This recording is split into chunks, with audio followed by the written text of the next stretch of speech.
2억 5,200만 년보다 전에 지구는 생명 역사상 가장 암울한 시기에 접어들어 한때 생명체로 가득했던 바다는 갑자기 죽음의 침묵에 잠겼습니다. 바닷물은 따뜻해졌고 해류는 순환을 멈췄으며 산소는 고갈되어 해양 생물의 56%가 사라질 지경이었습니다. 처음으로 수중은 육지보다 더 안전했습니다. 왜냐하면 육지에서는 진정한 지옥이 당신을 기다리고 있었기 때문이죠. 상상해 보십시오. 당신은 모든 생명을 불태울 듯한 열기가 솟아오르는 갈라지고 그을린 땅을 밟습니다. 화산 먼지로 붉게 물든 하늘 아래, 그늘 하나 없는 대지 위를 파충류와 포유류의 중간 형태인 기이한 생명체들이 배회하며 사냥했습니다. 어디에도 안전한 곳이 없던 그 혼돈의 순간, 최초의 온열 포식자들이 행성을 지배하기 시작했습니다. 지구 표면이 거대한 용광로로 변하면서 생태계는 완전히 뒤집혀 많은 종이 멸종했지만 그 속에서 단국류라 불리는 포유류의 먼 조상들이 그 어느 때보다 강력하게 떠올랐습니다. 이들은 느릿느릿한 도마뱀이 아니라 대부분의 다른 생명체들이 생존을 위해 고군분투하던 환경에서 효율적으로 움직이는 온혈 사냥 기계였습니다. 그 그을린 땅 위에서 피에 굶주린 포식자들의 제국이 형성되며 아래는 페름기 후기, 세계의 절대적인 지배자들입니다. 거의 4m 길이에 살아있는 갑옷 같은 튼튼한 몸을 가진 티타노포누스는 페름기의 힘이 결코 홀로 오지 않았다는 분명한 증거였습니다. 그것의 두개골은 바위처럼 두껍고 턱 근육은 갑옷을 두른 생명체의 뼈를 부러뜨릴 만큼 강력했지만 이 종을 전설적으로 만든 것은 단순한 물어뜯는 힘이 아니라 바로 그 놀라운 속도였습니다. 그것의 사지구조와 근육 부착을 기반으로 많은 고생물학자들은 그것이 늑대와 같은 현대 포식성 포유류만큼 빠르게 달릴 수 있었다고 믿습니다. 지면 온도가 섭씨 60도를 초과할 수 있는 세상에서 티타노포누스는 온혈성에 가까운 생리 덕분에 여전히 효율적으로 활동했습니다. 즉, 파충류처럼 주변 온도에 너무 의존하지 않고 열을 유지하고 안정적인 에너지를 유지했다는 의미입니다. 페름기 말, 불타는 듯한 더위를 피해 바위 뒤에 몸을 숨기고 있는 자신을 상상해 보십시오. 만약 티타노포누스가 당신을 본다면 당신의 생존 확률은 거의 제로입니다. 그것은 충분히 빨라 추격할 수 있고 충분히 강에 쓰러뜨릴 수 있으며 결코 포기하지 않을 만큼 회복력이 뛰어납니다. 약 3m 길이지만 거의 1m에 달하는 두개골을 가진 이노스트란세비아는 고대 포식자들 사이에서 정교함의 상징이었습니다. 그것의 긴 송곳니 한 쌍은 후대 검체아의 성우자로 살을 꿰뚫어 빠른 출혈을 유발하도록 최적화되어 있었으며 극도로 튼튼하진 않았지만 날카롭고 가늘어 부드러운 부위를 공격하기에 적합했습니다. 흥미롭게도 이노스트란세비아는 파충류가 아니라 공룡보다 포유류에 더 가까운 단국류의 한 갈래인 고르고놉스과에 속했습니다. 다시 말해 그것과 우리는 먼 조상을 공유하기 때문에 이 생명체와의 모든 상상 속 만남은 더욱 오싹하게 느껴집니다. 다시 말해 그것과 우리가 먼 조상을 공유하고 있기 때문에 이 생명체와의 모든 상상 속 만남은 더욱 오싹하게 느껴집니다.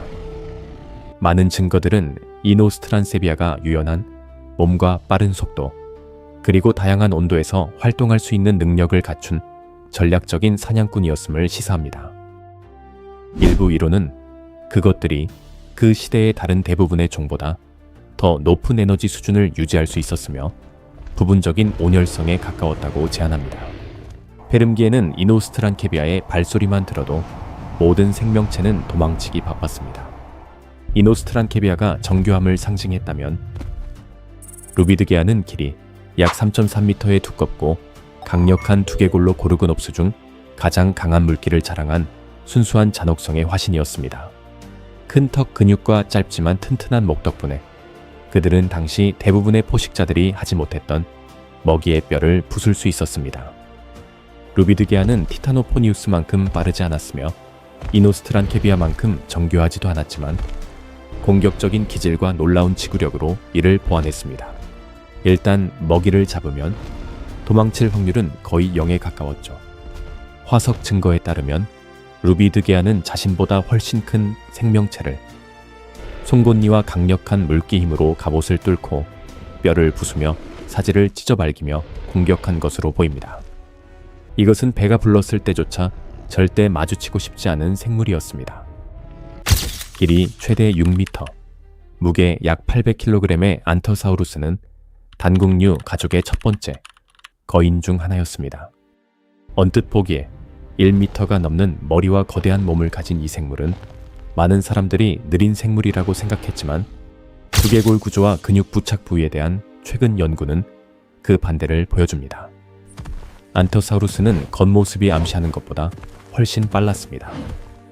그것의 커다란 두개골에는 갑옷을 두른 파충류의 뼈를 부술 만큼 두껍고 튼튼한 이빨이 박혀 있었고, 강력한 목 근육은 머리를 전쟁 망치처럼 휘둘러 극도로 위험한 물길을 가능하게 했습니다. 거의 1톤에 달하는 짐승이 예상치 못한 속도로 당신에게 돌진한다고 상상해 보십시오. 단순한 탱크가 아니었습니다. 당신을 쫓을 수 있는 탱크였습니다. 페름기 세계에서 그것만으로도 모든 생명체를 떨게 만들기에 충분했죠. 사이코사우루스는 길이가 약 3m에 불과하여 안터사우루스나 루비드게아보다 훨씬 작았지만 이러한 날렵한 체형은 전술적인 포식자가 되는데 도움이 되었습니다. 그것에 가는 몸체, 균형 잡힌 사지, 그리고 날카로운 두개골은 빠르게 움직이며 먹이의 약점을 정확하게 공격할 수 있게 했습니다.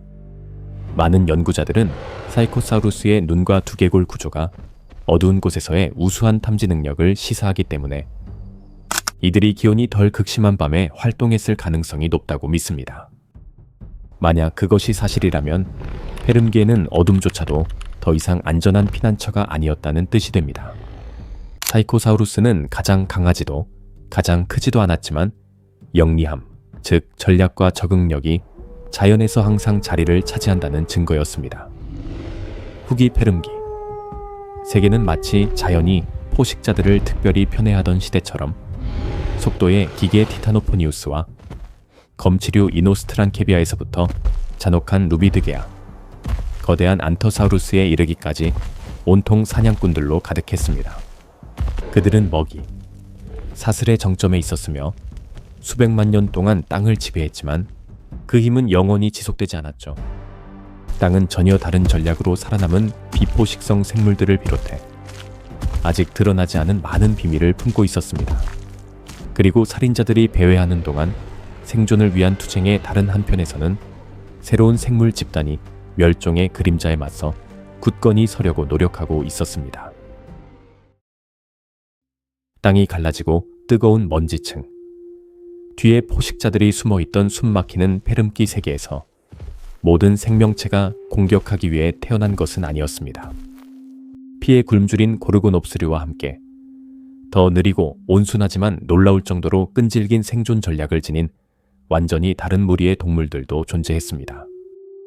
그들 중 각종은 진화의 책에 담긴 별개의 장과 같았으며 자연은 새로운 신체 형태, 방어용 갑옷, 그리고 생활 방식을 실험했습니다. 결국 멸종의 폭풍에 휩쓸렸지만 수백만 년 동안 그들은 맹렬한 포식자들의 지배에 맞서 살아남는 데 성공했습니다. 길이 약 2.5m, 무게 약 500kg으로 속도도 느리고 인상적인 무기도 없었지만 스쿠토사우루스는 몸 전체를 방패처럼 덮은 두꺼운 골판 갑옷으로 돋보였습니다. 이 갑옷판들은 단단한 구조를 이루기 위해 연결되어 중간 크기, 고르고놉스류의 대부분의 물어뜯기를 막을 만큼 충분했습니다. 스쿠토사우루스는 초식동물이었으며 건조한 땅을 느리게 움직이며 이끼와 질긴 식물을 찾았습니다. 공격받았을 때 그것은 거의 도망치지 않았습니다. 그것의 전략은 간단했지만 효과적이었으며 상대방을 향해 머리를 돌린 뒤 바위처럼 단단한 두개골로 강하게 들이받는 것이었습니다.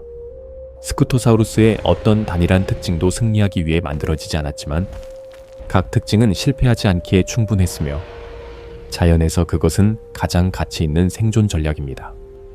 파충류과에 속하는 파리오사우루스는 스쿠토사우루스처럼 전신이 두꺼운 갑옷으로 덮여 있었지만 길이 약 3m에 무게 1톤으로 훨씬 더 거칠고 투박한 외모를 가진 기괴한 생물이었습니다. 그것의 평평하고 넓은 머리는 많은 연구자들이 그것을 악몽 속의 생물에 비유하게 만들었는데요.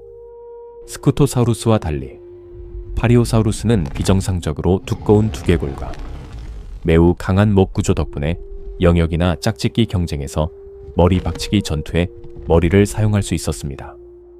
하지만 페름기 후기의 진화 경쟁에서 그 능력은 이 종을 대멸종의 대재앙으로부터 구하기에 충분하지 않았습니다. 그럼에도 불구하고 파리오사우루스는 여전히 흥미로운 진화의 가지를 보여주는데 속도나 지능을 위해 경쟁하기보다 방어를 극대화하는 길을 선택했습니다. 매력적이지 않은 선택이었지만 수백만 년 동안 효과적이었죠. 이전 부분의 포식자들과 완전히 반대되는 것을 찾으신다면 모스콥스가 그 답입니다. 길이 약 2.5m, 무게 약 1톤으로 그것은 비정상적으로 두꺼운 두개골을 가졌으며 현대에 박치기 하는 동물들처럼 양이나 들소와 같은 강한 충격을 견딜 수 있었습니다. 많은 과학자들은 모스콥스가 무리지어 살았으며 계층을 확립하기 위해 종종 머리 박치기를 통한 싸움에 참여했다고 믿습니다. 그럼에도 불구하고 육중한 몸과 짧은 다리, 큰 머리 때문에 그들은 전혀 위협적으로 보이지 않았고 오히려 다소 느리고 서툴게 보였습니다. 흥미롭게도 모스콥스의 뇌 크기는 동시대의 많은 초식동물보다 더 컸으며 이는 그들이 복잡한 사회적 행동을 가졌을 가능성을 시사하는데 이러한 해석은 신중을 요하지만 여전히 놀랍고 매혹적입니다. 포식자로 가득한 세상에서 모스콥스는 온순하다는 것이 약하다는 것을 의미하지는 않는다는 것을 증명했습니다. 길이 3.5m, 무게 1톤이 넘는 브라디사우루스는 존재했던 가장 큰 파리아사우루스 중 하나였지만 송곳니도 없고 속도나 민첩성도 없었습니다. 이름처럼 브라디사우루스는 아마 느렸겠지만 거대한 크기와 바위벽처럼 넓은 몸 덕분에 꽤나 안전했을 것입니다. 그것의 생활 방식은 먹고 나서 눕는 것처럼 느리고 확실하게 움직였지만 그럼에도 불구하고 브라디사우루스는 페름기 말에 완전히 멸종하기 전 파충류과의 마지막 종 중 하나였습니다. 그것의 사라짐은 전환점을 찍으며 크고 방어적인 생물들이 후기 트라이아스기에는 점차 더 민첩한 동물들에게 자리를 내주게 되었습니다. 스쿠토사우루스, 파리오사우루스, 모스콥스, 그리고 브라디사우루스는 한때 공격력 때문이 아니라 끈기 때문에 페름기 평원을 지배했습니다. 그들은 갑옷, 몸집, 무리, 생활 방식 또는 두꺼운 두개골 덕분에 수백만 년 동안 살아남았지만 지구가 점차 재앙에 가까워지면서 최고의 방어 전략마저 무의미해졌습니다. 환경 재앙은 소리 없이 그 소나기를 조여오고 있었고 지상뿐만 아니라 하늘 또한 다른 거대한 생물들의 전장이 되었습니다. 세상은 새로운 땅으로 전환되려 했고 그곳에서는 거대한 곤충들이 출현하며 풍부한 산소가 모든 것을 폭발적으로 성장시켰고 8개, 100개, 1000개의 다리를 가진 생물들이 축축한 대지를 지배하기 위해 치열하게 경쟁하고 있었습니다. 황량한 페름기의 땅을 뒤로하고 5천만 년 이상 시간을 거슬러 올라가 완전히 다른 세계, 즉 석탄기로 들어가 보십시오. 더 이상 햇볕에 그을린 붉은 흙이나 독성가스로 뒤덮인 곳이 아니라 수십 미터 높이의 나무줄기들이 살아있는 탑처럼 하늘을 꿰뚫는 빽빽한 숲이 펼쳐진 곳이었습니다. 땅은 이끼와 썩어가는 나무잎으로 덮여 있었고 습도가 너무 높아서 수증기가 안개처럼 자욱했지만 가장 무서운 것은 지상이 아니라 공중에 있었습니다. 이 시기 동안 공기 중 산소 농도는 때때로 30%를 초과하였으며 이는 오늘날보다 훨씬 높은 수치였습니다. 많은 연구에서 이것이 곤충들이 단순히 살아남는 것을 넘어 거대한 크기로 성장하며 축축한 숲속을 지배하던 이유였다고 지적하고 있습니다. 그곳에서는 한 걸음 내디딜 때마다 수백 개의 홑눈과 겹눈이 그들을 지켜보고 있었을지도 모릅니다.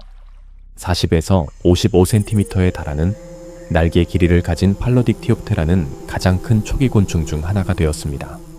그들의 날개는 얇고 유리처럼 투명하며 나무십 모양의 무늬를 가지고 있었는데 이는 아마도 포식자를 피하기 위한 위장의 한 형태였을 것입니다. 나중에 나타난 무시무시한 곤충들과 달리 그들은 거의 무해하였으며 긴 입으로 수액을 빨아먹는 데 특화되어 있었습니다. 신기하게도 팔로딕티오프테라는 앞쪽에 작은 보조 날개, 한 쌍을 가지고 있어 마치 6개의 날개를 가진 것처럼 보였는데 이는 가장 오래된 곤충 무리의 특징이었습니다. 그들은 거대 곤충 시대를 부드럽게 열었지만 그들의 등장은 석탕이 세계가 작은 생물들을 위한 장소가 아니라는 것을 알렸습니다. 이제 고개를 숙이고 발밑에 썩어가는 나무잎을 보십시오. 미세한 바스락거림과 함께 70cm 길이의 생물이 서서히 기어 나오는데 그것은 바로 육상에서 완전히 살았던 최초의 거대 정갈 중 하나인 풀모노스코르피우스입니다. 그 몸은 갑옷으로 덮여 있었고 집게발은 사람 손만큼이나 컸으며 구부러진 꼬리는 바늘처럼 날카로운 독침으로 끝났습니다. 그 정도 크기라면 풀모노스코르피우스는 작은 양서류, 곤충, 심지어 어린 파충류까지도 쉽게 사냥할 수 있었습니다. 그 체커파 호흡계는 습한 환경에서 숨 쉬는 데 도움을 주었고 두꺼운 갑옷은 더 큰 포식자들로부터 보호해 주었습니다. 석탄기에 살았다면 풀모노스코르피우스가 당신을 즉시 죽이지는 않았겠지만 분명히 당신이 땅 위에서 잠드는 것을 두렵게 만들었을 것입니다. 지상이 거대 정갈과 진해의 것이었던 반면 하늘은 또 다른 생물, 즉 약 70cm의 날개 길이를 가진 거대 잠자리, 메가늘에 의해 지배되었습니다. 까마귀만큼 크지만 어떤 현대 조류보다도 더 빨랐던 생물을 상상해 보십시오. 그 거대한 겹눈은 거의 360도 시야를 제공하여 가장 미세한 움직임까지 감지할 수 있게 해주었고 그 날개는 길고 얇았지만 믿을 수 없을 정도로 유연하여 메가느라가 눈 깜짝할 사이에 방향을 바꿀 수 있을 만큼 충분하였습니다.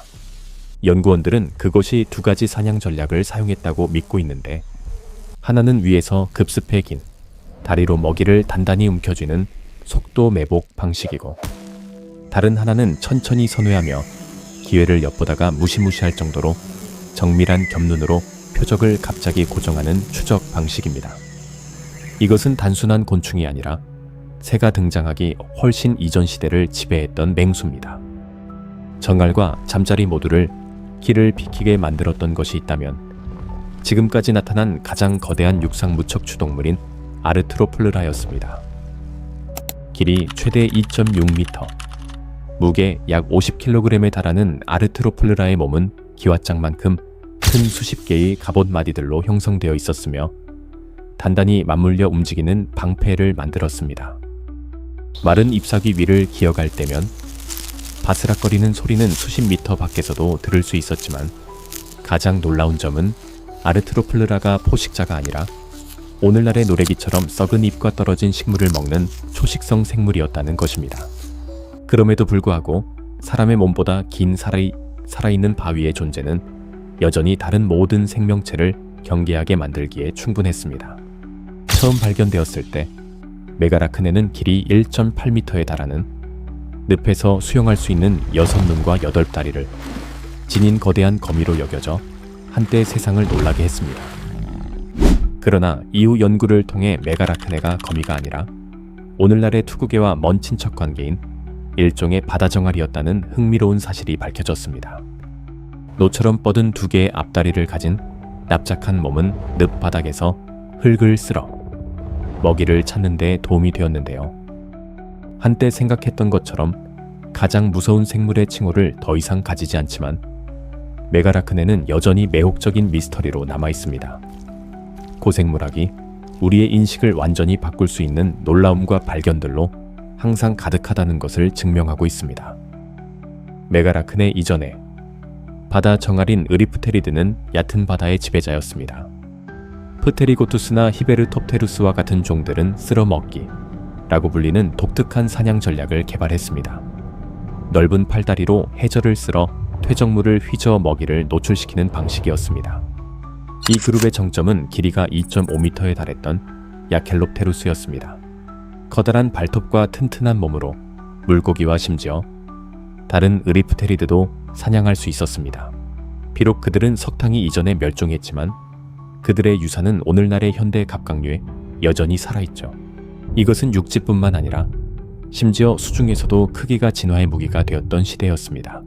이러한 거대 생물들과 대조적으로 트리고노타르비드는 겨우 몇 센티미터 길이에 불과했는데 비록 거미와 비슷한 모습을 가지고 있었지만 그들은 거미줄을 치지 않았으며 기다려서 사냥하지도 않았습니다. 그들은 속도와 예리한 감각을 이용해 작은 곤충을 사냥하는 민첩한 암살자였습니다. 그들의 존재는 이 거대한 세계에서 진화가 단순히 크기만이 아니라 정교함도 만들어냈으며 때로는 가장 작은 것들이야말로 가장 강인한 생존자임을 우리에게 상기시켜 줍니다. 하늘은 메가느라가, 육지는 풀모노스코르피우스와 아르트로플르라가, 늪은 메가라크네가, 그리고 숲은 수많은 종류의 팔러딕티옵테라가 지배하고 있었습니다. 석탄기의 세계는 약자들을 위한 곳이 아니었죠.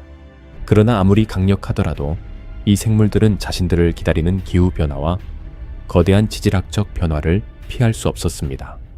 그러고 나서 후기 페름기로 접어들면서 지구는 역사상 가장 큰 재앙인 대멸종에 들어가 모든 생명체가 궁극적인 한계에서 시험받게 되었습니다. 수억 년에 걸쳐 지구는 석탄기의 거대한 숲과 페름기의 붉게 달아오른 사막, 그리고 테라프시드의 맹렬한 부상 등 수많은 격변을 목격했습니다.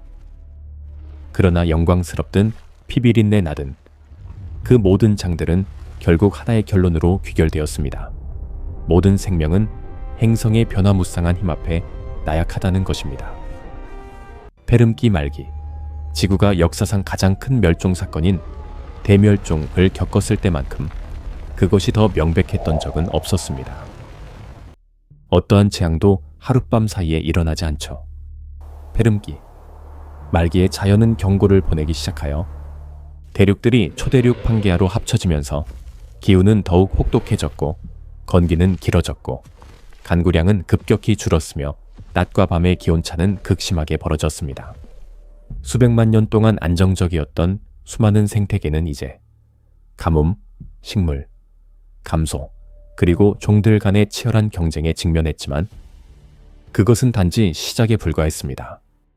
진짜 재앙은 시베리아에서 시작되었는데 바로 그곳에서 지구 역사상 가장 거대한 연쇄 화산 폭발 중 하나인 시베리아 트랩이 일어났습니다. 이 사건은 몇 년이나 몇 세기 만에 끝난 것이 아니라 수십만 년 동안 계속되면서 이산화탄소와 메탄을 비롯한 막대한 양의 온실가스를 대기 중으로 내뿜었습니다. 지구 기온이 상승하면서 기후를 조절하는 허파와 같은 바다는 파국적으로 반응하기 시작하여 해수 온도가 상승했고 해류 순환은 멈췄으며 산소 수치는 급락하여 많은 지역이 광대한 죽음의 바다로 변했습니다. 해저의 메탄하이드레이트가 대기 중으로 방출되어 온실 효과를 더욱 악화시키는 동시에 이는 현대 과학이 여전히 상세히 재구성하려도 노력하는 연쇄적인 사건이었습니다. 다른 가설들은 지구 궤도 변화, 전 지구적 산불, 소규모 운석 충돌 등의 가능성을 더합니다. 어떤 단일 이론도 모든 것을 설명하지는 못하지만 이 모든 요소들이 생명을 멸종 위기로 몰아넣는 데 기여했습니다. 그 당시 지구는 고열에 시달리며 숨을 헐떡이는 몸처럼 균형을 잃고 더 이상 스스로를 지탱할 수 없는 상태였습니다.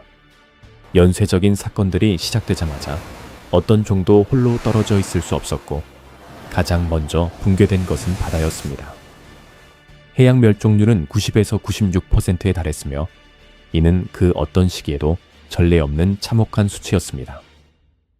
산호가 거의 완전히 사라지고 원시 어류가 대량으로 멸종했으며 한때 바다를 지배하던 절지동물들마저 지질학적으로 짧은 시간 안에 자취를 감추었습니다. 해양 생태계는 그 기반부터 산산조각 났습니다. 마치 거대한 건물의 모든 말뚝을 뽑아내는 것과 같았죠. 육지에서도 상황은 나아지지 않았습니다.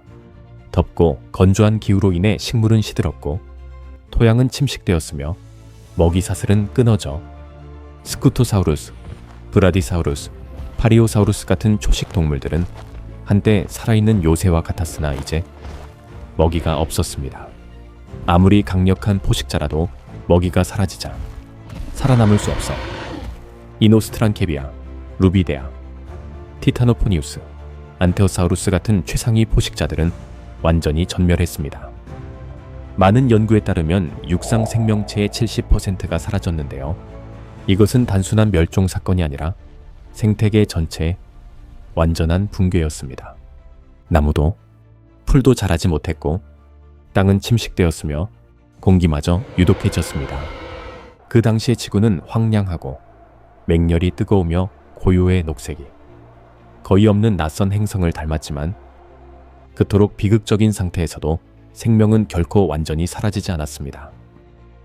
수십만 년, 심지어 수백만 년의 혼란 끝의 기후는 점차 안정되기 시작하여 비가 돌아왔으며 한때 불에 탔던 땅의 식물이 자라기 시작했습니다. 겉보기에 미미해 보이는 작은 유기체 무리가 바로 이 기회를 잡은 첫 번째 개체들이었습니다. 그중 가장 두드러진 것은 똑바른 자세와 가벼운 골격, 그리고 옛 당국류보다 더 나은 내열성을 지닌 원시 지배파충류였습니다. 처음에는 먹이 사슬의 밑바닥에서 눈에 띄지 않게 살던 아주 작은 생물에 불과했지만 대멸종 이후 세상이 균형을 되찾자 지배파충류는 한때 강력한 옛 당국류가 차지했던 자리를 점하기 시작했습니다. 그리고 이 지배파충류 계통에서 시간이 흐르면서 새로운 유기체 집단이 출현했습니다. 바로 공룡입니다. 공룡뿐만 아니라 익룡, 날아다니는 파충류과 악어의 조상들도 그 회복기에 번성했는데요. 옛 지배 세대의 죽음은 새로운 세대가 부상할 정확한 조건이었습니다. 이것이 바로 자연의 역설적이지만 아름다운 본질입니다. 가장 큰 파괴가 다가올 영광스러운 시대의 토대를 마련한 것입니다. 대멸종은 단순히 한 시대의 끝이 아니라 생명이 언제나 환경에 취약한 균형 위에 놓여 있음을 상기시켜줍니다. 기후의 미세한 변화나 연속적인 분출, 혹은 해양의 교란만으로도 수억 년에 걸쳐 진화한 거대한 생태계 전체가 붕괴할 수 있었습니다. 그러나 동시에 또 다른 이야기를 들려주죠. 생명은 우리가 상상하는 것보다 훨씬 더 강인합니다. 90%가 전멸한 뒤에도 지구는 여전히 트라이아스기를 맞이했고 이 시기에 완전히 새로운 유기체들이 등장하여 궁극적으로 공룡과 포유류, 그리고 최종적으로 인류의 시대를 여는 길을 닦았습니다. 대멸종이 없었다면 아마 우리는 존재하지 않았을 것이죠. 파괴, 재탄생, 진화. 이것이 이 행성이 셀 수 없이 반복해온 순환입니다.